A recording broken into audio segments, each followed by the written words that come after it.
अब हम लोग देखेंगे समतुल्य परिमेय संख्याओं के बारे में पढ़ेंगे। किसके बारे में? समतुल्य परिमेय संख्या। समतुल्य परिमेय संख्या किसको कहते हैं?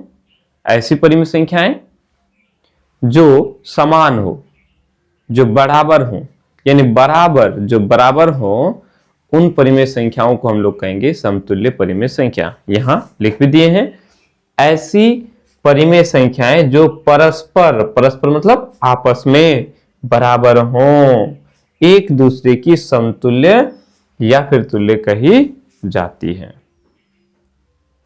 आई समझ में? जैसे मान के कुछ उदाहरण लेते हैं। ले लेते हैं 16/15 ले लिया, एक परिमेय संख्या हो गया। परिमेय संख्या किसको कहते हैं? बटा वाले संख्याओं को परिमेय संख्या कहेंगे। ओके, तो ये ऊपर वाला को हम लोग p बोलते हैं, नीचे वाला को q, या भिन्न में हम लोगों ने पढ़ा, ऊपर वाला को अंश कहते हैं और नीचे वाला को हम लोग कहते हैं हर। इतना तो हम सबको पता है कि नहीं? अब एक और संख्या ले लेते हैं, परिमेय संख्या, एक और परिमेय संख्या ले लेते हैं।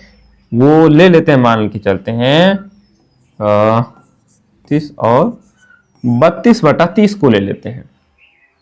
ये भी हमारा एक परिमेय संख्या है ना? अब देखो, क्या ये 16/15 और 32/30 आपस में बराबर है? तो हम क्या देखते हैं, अंश और हर यदि कट रहा है तो हम उसको क्या करते हैं? काट देते हैं, है कि नहीं? अगर हम इसको काटें तो क्या हो जाएगा? दुक्का पहरा में दोनों कट जाएगा, 16 दूनी 32 और 15 दूनी 30, यानी कि ये भी जो है 16/15 ही है।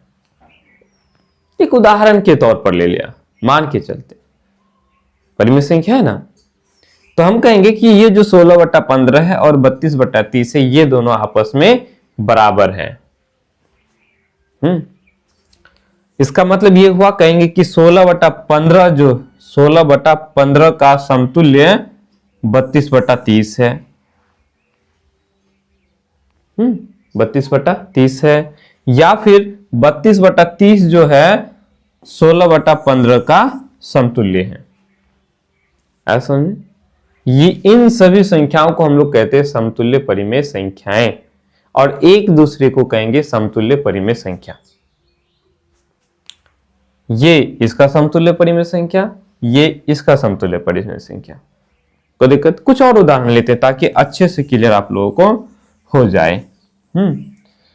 एक संख्या लेते हैं 1/2, परिमेय संख्या है, बटा वाला। अगर हम ऐसे ले लें 2/4, तो देखो 1/2 और 2/4 आपस में क्या है? बराबर है। क्या है? बराबर है। बराबर नहीं है? अगर हम इसको काटेंगे तो 2 1 2, 2 दूनी 4, 1/2 हो गया। इसको काटेंगे 2 1 2 और 2 दूनी 4, 1/2 आ गया। यानी 1/2 और 2/4 आपस में बराबर है, नहीं? ऐसा समझ में? तो ऐसी संख्याओं को हम लोग क्या कहेंगे? समतुल्य परिमेय संख्याएं। कोई दिक्कत? यानी 1/2 का समतुल्य 2/4 है। अगर आपसे पूछा जाए, हाँ एक और चीज, समतुल्य परिमेय संख्याओं को हम लोग जो है ना पता तो कर सकते हैं समतुल्य परिमेय संख्या कौन सी है, नहीं है। हम काट कूट के देखेंगे कि यदि बराबर है तो वो समतुल्य परिमेय संख्या है। दूसरा तरीका यह है कि यदि आपसे कहा जाए कि आप समतुल्य परिमेय संख्याओं को लिखिए, जैसे 5/7 आपको दे दिया, एक परिमेय संख्या है, कहेगा कि इसके समतुल्य 5 परिमेय संख्याओं को लिखो, तो क्या करोगे? इसके समतुल्य 5 परिमेय संख्या, यानी और 5 परिमेय संख्या लिखना है जो कि इसके बराबर होगा। क्या करोगे? तरीका एक है, या तो आप एक ही संख्या से दोनों अंश और हर दोनों को भाग दे दोगे। क्या करना है? एक ही जो भी संख्या आपको लेना है से दोनों को ही, ऊपर वाले को और नीचे वाले को, ऊपर वाला अंश नीचे वाला हर हो गया, दोनों संख्याओं को आप गुना कर दो। अच्छा तरीका है कि आप अभी गुना कर दो। जैसे अगर हम इस 5 को 2 से गुना करते हैं, 5 को यदि हम 2 से गुना करेंगे तो क्या हो जाएगा? 5 दूनी 10। हमने 5 को 2 से गुना किया, राइट। अगर 5 को 2 से, क्या बोला कि जिससे गुना करेंगे तो दोनों से, 5 को 2 से गुना किए, 7 को भी 2 से गुना करना, तो 7 दूनी 14 हो जाएगा। यानी 10/14 जो है 5/7 का समतुल्य हो गया, अर्थात ये दोनों ही आपस में बराबर है।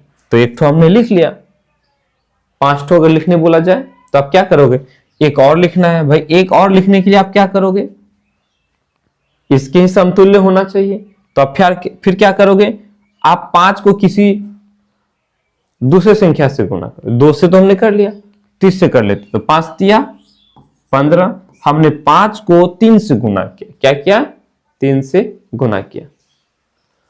तो 7 को किस से गुना करना है, 7 को भी 3 से गुना करना है, 7 तिया 21। यानी 5/7 का 2 ठो हमने समतुल्य परिमेय संख्या निकाल लिया। और निकालना है और कर दो, आगे अगर निकालना है तो आप 4 से गुना कर दो, 5 चौका 20। 5 को हम 4 से गुना कर दिए, जब 5 को 4 से गुना किए तो 7 को भी 4 से गुना करेंगे, तो 7 चौका 28 हो गया। 5/7 का हमने 3 ठो समतुल्य परिमेय संख्या निकाल लिया। कोई दिक्कत? या आप इसको ऐसे भी लिख सकते हो, अगर आपसे पूछा जाए कि 5/7 का 5 ठो समतुल्य परिमेय संख्याएं लिखें, प्रश्न अगर आपको दिया जाए तो आप क्या करोगे, ऐसे ही लिख लोगे या ऐसे लिखोगे? जैसे एक प्रश्न बना लेते हैं हम लोग, है ना। 5/7 के 5 समतुल्य परिमेय संख्याएं, हमने इसको लिख लिया। हमको 5 परिमेय संख्या निकालने के लिए बोला जाएगा तो हमने इस तरह से लिख लिया। अब इसके 5 तो समतुल्य परिमेय संख्या लिख लेना। कौन कौन सा हो जाएगा, हम इस 5 को क्या करेंगे, 2 से गुना कर देंगे। 1 से गुना करेंगे तो वही रह जाएगा ना, 1 से नहीं गुना करना है, ठीक है, 1 से आगे लो। तो 5 दूनी 10 हो गया। 5 को 2 से गुना किए तो 7 को भी गुना किए, 7 दूनी 14 हो गया, एक ठो हो गया। दूसरा, 5 को हम 3 से गुना करेंगे, 5 तिया 15। 7 को भी 3 से गुना करेंगे, 7 तिया 21। पुनः 5 को हम 4 से गुना करेंगे, 5 चौका 20। 7 को भी 4 से गुना करेंगे, 7 चौका 28। अब 5 को 5 से गुना करेंगे, 5 5 25। 7 को भी 5 से गुना करेंगे, 7 5 35। 1 2 3 4 हो गया, है ना। एक तो और 5 को हम 6 से गुना करेंगे तो 6 5 30। 7 को भी 6 से गुना करना है, 7 6 42। तो इस तरह से हमने पाया 5/7 का ये 5 ठो समतुल्य परिमेय संख्या हम लोगों ने निकाल दिया। इसी तरह से आप भी निकाल सकते हो। चलो आप अपनी कॉपी में बनाना, ओके, मैं दे रहा हूं, आप उसको बना लेना। जैसे आपको दे रहे हैं कि चलो 2/3 है, 2/3 के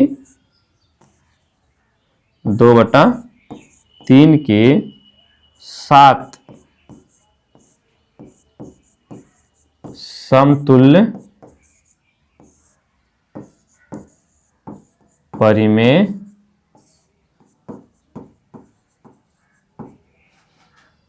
संख्या लिखिए। ये आपके लिए प्रश्न रहा।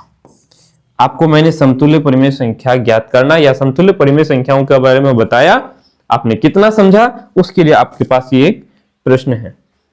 आप चाहो तो वीडियो रोक करके इसको बना करके आप कमेंट भी कर सकते हो, ओके।